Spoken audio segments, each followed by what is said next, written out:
نبی کریم صلی اللہ علیہ وسلم نے ایک آدمی کو نصیحت کرتے ہوئے 5 چیزوں کی قدر کرنے کی نصیحت فرمائی۔ وہ 5 نصیحتیں کون سی ہیں؟ ان میں سے پہلی نصیحت یہ ہے کہ تو اپنی جوانی کی قدر اپنے بڑھاپے سے پہلے کر اپنے بڑھاپے سے پہلے، یعنی جوانی کی طاقت سے فائدہ اٹھاتے ہوئے اللہ کی خوب عبادت کر، کیونکہ پھر بڑھاپے کی کمزوری کی وجہ سے زیادہ عبادت نہیں کر سکے گا۔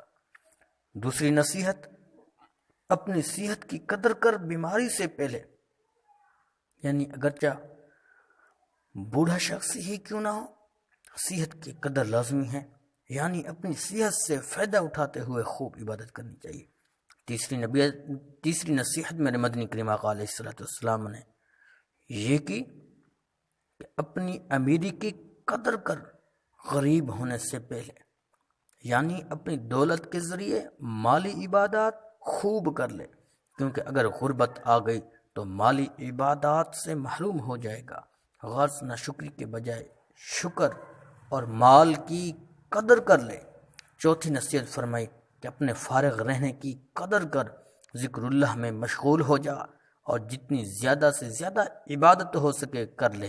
اپنے مشغول ہونے سے پہلے، یعنی اگر کسی دنیا کے جائز کاموں میں مشغول ہونے سے پہلے ابھی تھوڑے وقت میں نوکری کرتا ہے یا بالکل نہیں کرتا، تو اب وقت فارغ ہے، اس کو عبادت میں صرف کر لے۔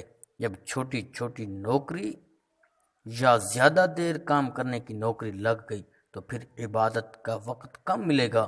اس طرح شادی ہو جانے کے بعد بھی آدمی کی مصروفیت بڑھ جاتی ہے، اس لیے فرمایا کہ اپنی فراغت کی قدر کر لے۔ 5ویں نصیحت فرمائی میرے مدنی کریم آقا نے کہ اپنی زندگی کی قدر کر اپنی موت سے پہلے۔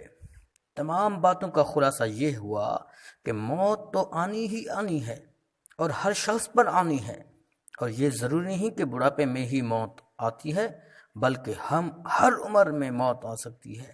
جوانی میں بھی آ سکتی ہے، لڑکپن میں بھی آ سکتی ہے، بچپن میں بھی آ سکتی ہے اور بڑھاپے میں بھی آ سکتی ہے۔ اس کی فکر کرنی چاہیے، پھر فکر کے ساتھ تیاری بھی ہونی چاہیے۔ اپنے فرائض واجبات سنن کی پابندی کے ساتھ ساتھ اللہ تبارک و تعالی کی رحمت نجات کی امید بھی باندھ لینے چاہیے۔ اللہ رب العزت سے دعا ہے کہ اللہ پاک ان 5 نصیحتوں پر ہمیں عمل کرنے کی توفیق عطا فرمائے۔ آمین بجاہ النبی الامین صلی اللہ علیہ وسلم۔